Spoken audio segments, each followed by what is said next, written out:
तो नेक्स्ट आपके पास है, जैसे आपने लग्रांजेस मीन वैल्यू थ्योरम में एक अनदर फॉर्म की थी of लग्रांजेस mean value theorem.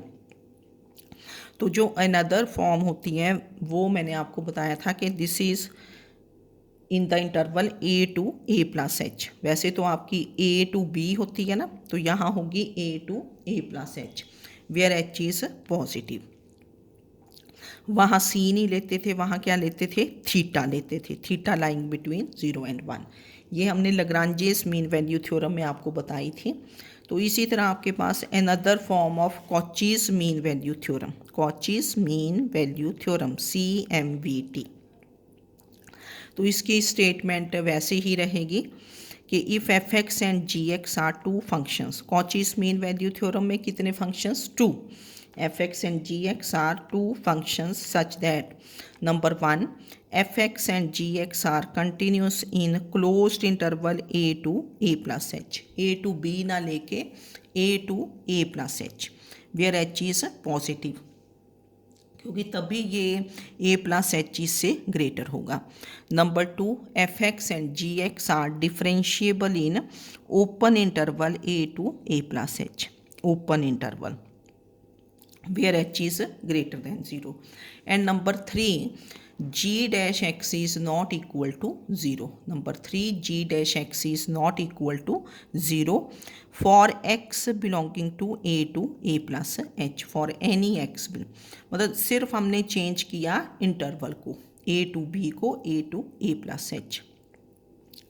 then there exists at least one real number theta, real number है ये theta, theta is not angle, theta किसके बीच में लाई करता है, 0 and 1, theta lying between 0 and 1, such that f of b होता था, तो this is f of a plus h minus f of a divided by g of a plus h minus g of a, है ना, g b minus g A.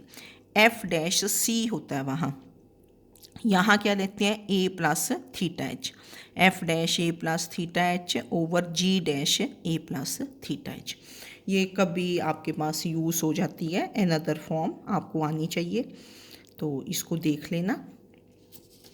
Now next is कि deduce, deduce means derive करना, derive Lagrange's mean value theorem from Cauchy's mean value theorem, deduce Lagrange's mean value theorem from, मतलब Cauchy's mean value theorem आपको given है, वहाँ से हमने लग्रांजेस mean value theorem निकालनी है। अब कॉचीज मीन वैल्यू थ्योरम में आपके पास दो फंक्शंस होते हैं। कॉचीज मीन वैल्यू थ्योरम क्या होती है, f b minus f a over g b minus g a equal to f dash c over g dash c. Lagrange's mean value theorem में a की फंक्शन होता है F x, है ना, ठीक है ना, एफ, तो उसमें आता है f b minus f a over b minus a is f dash c, मतलब that means g dash c क्या आना चाहिए, 1, जी डैश मतलब ये नीचे क्या होना चाहिए, 1। तो किस फंक्शन का डेरिवेटिव 1 होगा, किस फंक्शन का, अगर जी एक्स को कौन सा फंक्शन ले कि उसका डेरिवेटिव 1 बन जाए, जी एक्स को क्या ले लेंगे, एक्स, क्योंकि तभी ये लग्रांजेस मीन वैल्यू थ्योरम बनेगी, ताकि उसका डेरिवेटिव क्या आ जाए, 1। तो in Cauchy's mean value theorem take g x equal to x, तो जी डैश एक्स क्या बन जाएगा, 1, ये नीचे क्या बन जाएगा, 1, बस। तो in Cauchy's mean value theorem take g x equal to x.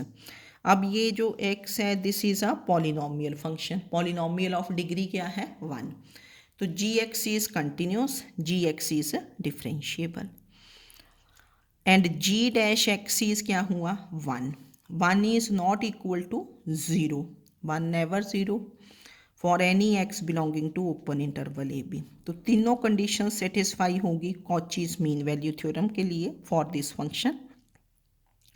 तो by Cauchy's mean value theorem, we have f b minus f a over g b minus g a, this is f dash c over g dash सी।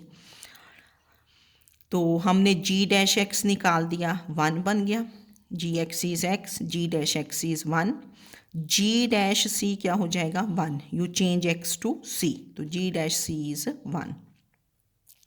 और जी ए क्या बनेगा ए, और G B क्या बन जाएगा b.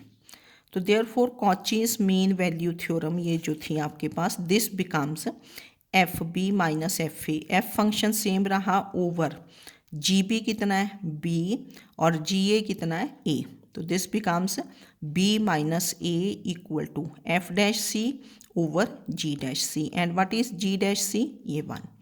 तो this becomes f b minus f a over b minus a is f dash c which is Lagrange's mean value theorem. तो अगर आपको डिराइव करना है Lagrange's mean value theorem from Cauchy's mean, Cauchy's mean value theorem में क्या function लेंगे, जी x को क्या ले लोगे x, x g dash x क्या होगा 1, और जी डैश सी भी क्या हो जाएगा 1। तो कॉचीज मीन वैल्यू थ्योरम